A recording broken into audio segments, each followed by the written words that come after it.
Majesties, welcome back to the channel. Thank you so much for returning. Trust you and yours are well, and you love yourself and others like always. Many thanks to all of you for the support you give to the channel. Thank you so much to our channel members, to our anonymous supporters, to all of you my team subscribers. You love, celebrated, and appreciated. We will talk about Mali today. You know, we always talk about Burkina Faso, Burkina Faso, Burkina Faso. Okay, so we're talking about Mali today. And there is something I want to draw your attention to, how Mali paid off her debt. You know, we were aware that Mali paid off her debt. And did I talk about that? I can't remember talking about that here. Like making a separate video about it. I can't remember doing that. But a lot of you, all of you are aware because it was out there everywhere on YouTube. Mali paid off her debt of about 332 million US dollars. And Mali was the first country at that time to pay off her debt, followed by other Sahel nations. And the thing is, how did Mali pay off her debt?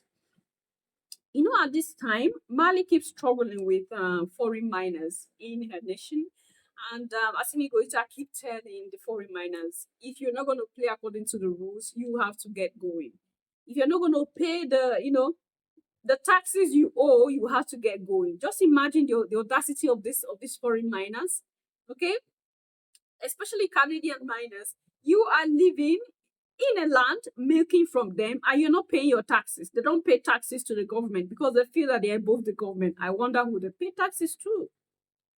So when Assimi Goita took over power, what he did was to nationalize the resources of the Malian people, which he did. Just imagine Mali sitting on gold and other resources. Just like what John Mahama is doing now in Ghana, I'm so happy to see that the Ghanaian cedis is struggling, like the Ghana cedi and the dollar are competing.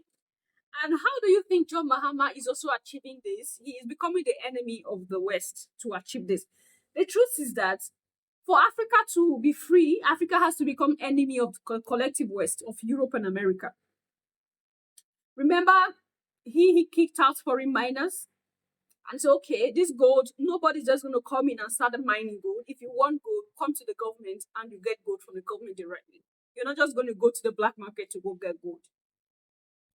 There are lots of things that he began to put in place. Initially, I was like, I hope John Mahama is someone that we should trust. But lately, I'm beginning to see that he's putting effort. He's putting effort, Your Majesties. So that's exactly what Assimi Goita did, nationalizing the resources of the Malian people. And that went in a long way to help the economy of the Malian people. Remember, it was Mali that started this whole thing. Like, if not because of Mali, if not because of Assimi Goita, we would not be sitting here today talking about Ibrahim Traore, talking about, I think so. This is it, because everything started with him. You know, he broke the record and others follow suit. So this wind of change we keep talking about here started with Mali. For some people who are not aware, it was Mali that took over power. Mali that started this wind of change. Assimi Goita took over power, and that became a change for the Malian people. So nationalizing these mineral resources and, you know, making it a must, a compulsory action for taxes to be paid. And for those taxes that were not paid for all these years, Assimi Goita revisited these taxes that were not paid for years back. And he is saying to this Canadian government, Canadian mining companies and other mining companies that you will have to pay these taxes that you haven't paid for all these years. So paying these taxes, nationalizing these resources, supervising everything that is done, paying attention more to the resources of the people, and being transparent was what helped the Malian people, the Malian government, to pay up this debt that they owe. And they became debt-free nation in the continent of Africa. But let's listen to this, and then we take it up from there, Your Majesties. I think all Africans should hear this. Assimi Goita, the president of Mali, has turned that country into a Gold Coast again. Mali used to be the richest country in the world, and it was led by a man known as Mansa Musa. And the gold in Mali was too much that the value of gold went down. And Assimi Goita is doing that exactly. Let me tell you, since Assimi Goita got into power, the president of Mali, and joined the Sahel states, that is Burkina Faso, Niger, and Mali, the gold that they used to be paid by foreign miners, a very small amount of money, is now generating billions of dollars. And let me tell you, Assimi Goita is not backing up. The country is now getting over $10 billion per month from the gold they used to get around $1 billion per year. The foreign countries are now getting into Mali and trying to convince them to return to continue mining the gold after they were expelled. And you know, these are the French miners. And Assimi Goita is telling them, for a very long time, over 70 years, you lied to us that there were no gold in Mali and the value was very small. If you want to return to Mali, we have to calculate the amount of money that went into losses, and then you have to pay that amount. For decades, Mali, like many African nations, has been trapped in a cycle of debt, a legacy stretching back to the era of independence.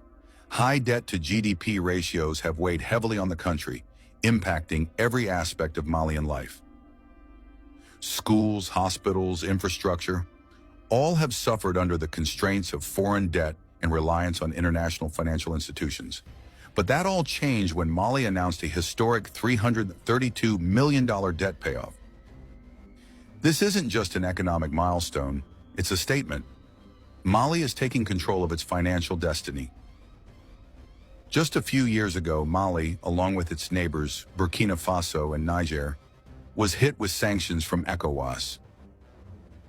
These sanctions led to debt defaults that might have crippled a nation. But instead of succumbing to pressure, Mali made a bold choice. So how did Mali pull off this economic miracle?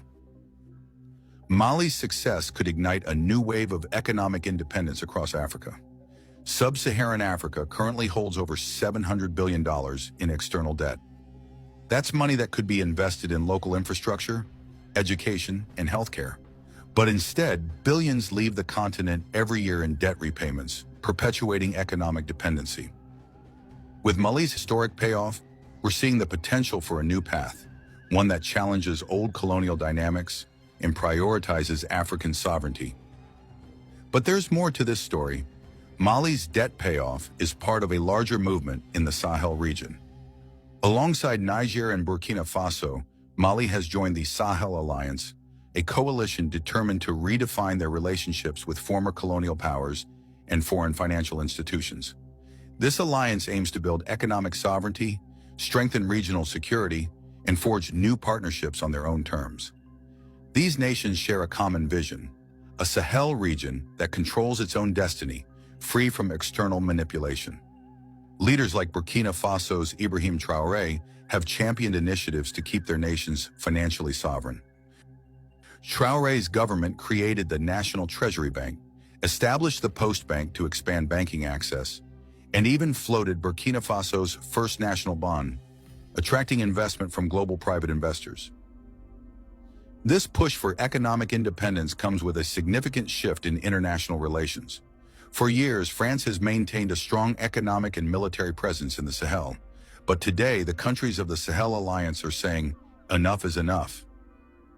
They're questioning the legacy of neo-colonial policies that often benefit France more than the African nations themselves. In response, these countries are exploring new partnerships. Russia and China are stepping into the picture, offering alternative investments and alliances. But the big question remains, is this simply trading one form of dependency for another, or a true path to self-reliance? Mali's debt payoff is part of a broader economic strategy that emphasizes resource nationalism and economic diversification. Mali, Niger, and Burkina Faso are rich in resources, from gold to uranium. By taking control of these resources and reinvesting locally, these nations aim to capture more value within their own economies. Alongside resource control, there's a push to modernize agriculture, invest in manufacturing, and develop technology sectors. Economic resilience requires diversity, and these nations are working to build economies that are not overly reliant on any single commodity. While Mali's debt payoff is a groundbreaking step, challenges remain. Can Mali sustain this debt-free status amidst global economic pressures? Moving away from traditional partners like France might risk economic isolation, and without robust governance, there's the risk that economic gains may not reach those who need it most. Critics question whether Mali's bold move will be enough to bring about lasting change. Is this debt payoff just a one-time statement, or the beginning of a sustainable strategy for economic self-reliance? If Mali's success inspires other nations, it could shift the balance of economic power on the continent. Imagine a future where African countries are free to invest in their people and infrastructure, free from the burdens of unsustainable debt. If more African countries follow Mali's lead, we could see a new economic order, with African nations negotiating as equals on the global stage.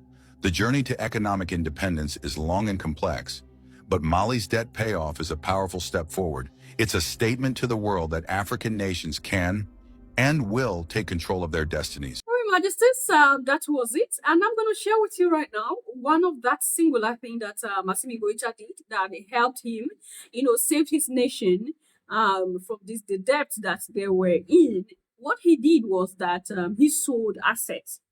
He sold assets belonging to corrupt elite. Yes. Remember, he took over power because he understood that something was going on. He knew that something was wrong. The nation was so rich, they shouldn't be suffering. They shouldn't be, among the, poorest nation in the world. Something was going on that is wrong. So after he took over power, he confiscated assets belonging to these leaders.